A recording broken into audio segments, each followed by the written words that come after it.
Ma'am चेहरे पे glow के लिए आजकल बहुत सारी चीज़ें लगाते हैं, मुल्तानी मिट्टी, बेसन हो गया, क्या वो विटामिन ई का कैप्सूल हो गया, बहुत सारी चीज़ें हैं जो लोग लगाते हैं। आपसे जानना चाहेंगे कि ये सारी चीज़ें लगाना कितना सही या फिर गलत है? डेफ़िनेटली मुस्कान, ये हमारा एक अनछुआ टॉपिक है और मुझे लगता है ये बेसिक चीज़ें हैं। हर किसी के मन में बहुत सारे सवाल होते हैं। हर कोई चाहता है कि अपनी स्किन ग्लोइंग हो, हेल्दी हो, रेडिएंट हो, उसमें बहुत सब आप लोगों को कॉम्प्लीमेंट दे। और आजकल डिजिटल ज़माना हो गया है, सोशल मीडिया में इंस्टाग्राम है, फेसबुक है, व्हाट्सअप है, सब जगह पे बहुत सारे इन्फ्लुएंसर है जो हमारी चॉइसेस डिटरमाइन करते हैं। उसी के साथ आजकल के ज़माने में DIY मतलब do it your self kind की बहुत सारे पैक स्क्रब लोग इस्तेमाल करते हैं, तो इसके बारे में जानकारी लेना बहुत ज़रूरी है।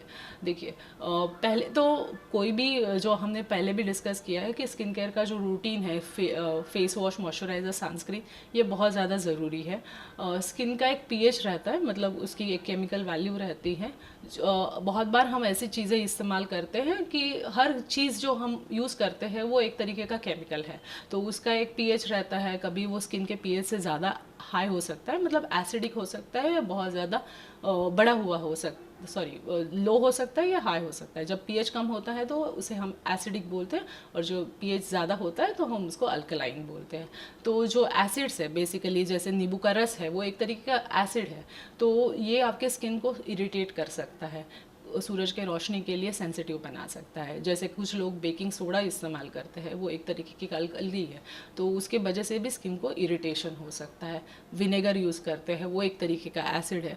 तो एक तो आपकी स्किन कौन से तरीके की है ये जानना बहुत ज़रूरी है, कि बहुत ज़्यादा ऑयली है, बहुत ज़्यादा सेंसिटिव है, बहुत ज़्यादा ड्राई रहती है, तो आपके प्रोडक्ट्स उस हिसाब से होने चाहिए। और बहुत जिन लोगों की स्किन बहुत ज़्यादा ड्राई रहती है या बहुत ज़्यादा सेंसिटिव रहती है, उन लोगों ने मेरे हिसाब से ऐसे कोई भी तरीके की चीज़ नहीं इस्तेमाल करनी चाहिए। एक एक्ने प्रोन स्किन है, या जो जिनके पिंपल आते हैं वो बहुत ज़्यादा ऑयली रहती है, तो ऐसे लोग बहुत ज़्यादा बार ऐसे मुल्तानी मिट्टी का इस्तेमाल करते हैं, तो मुल्तानी मिट्टी से स्किन ड्राई हो जाती है, या बेसन के इस्तेमाल से भी स्किन ड्राई हो जाती है थोड़ी सी।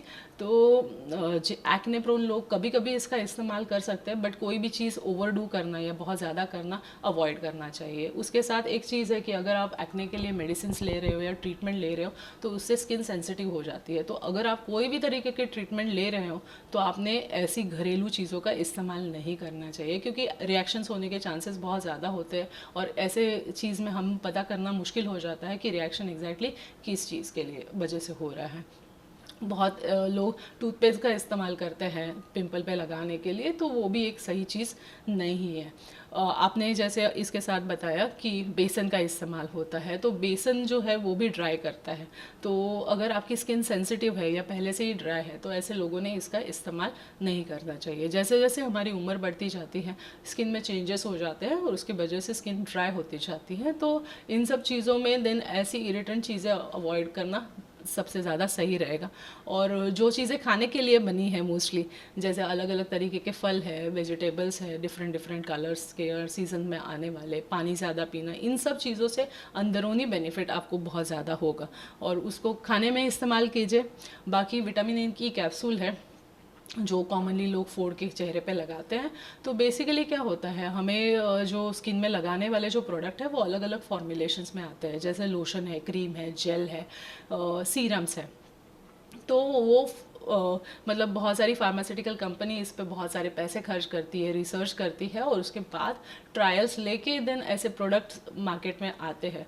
जब जो चीज़ खाने के लिए बनी है उसका अब्जॉर्प्शन अलग तरीके से होता है, और वो जहाँ चाहिए वहाँ पे पहुँच सकती है। जो लिक्विड उसके अंदर है, अगर आप वहाँ पे लगाएंगे तो वो नहीं स्किन के अंदर अब्जॉर्ब होगा। ये बात जानना बहुत ज़रूरी है। तो हर चीज़ जिस चीज़ के लिए बनी है उस हिसाब से ही उसका इफ़ेक्ट आ सकता है।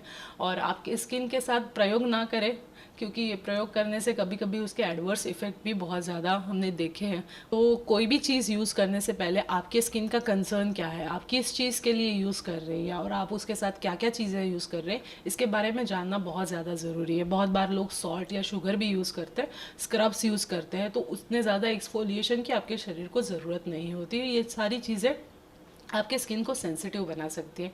तो आप जो भी प्रोडक्ट यूज़ करें वो मिनिमम अमाउंट में या डर्माटोलॉजिकली टेस्टेड हो, जस्ट किसी ने बताया है इसीलिए खुद के स्किन पे एक्सपेरिमेंट ना करें।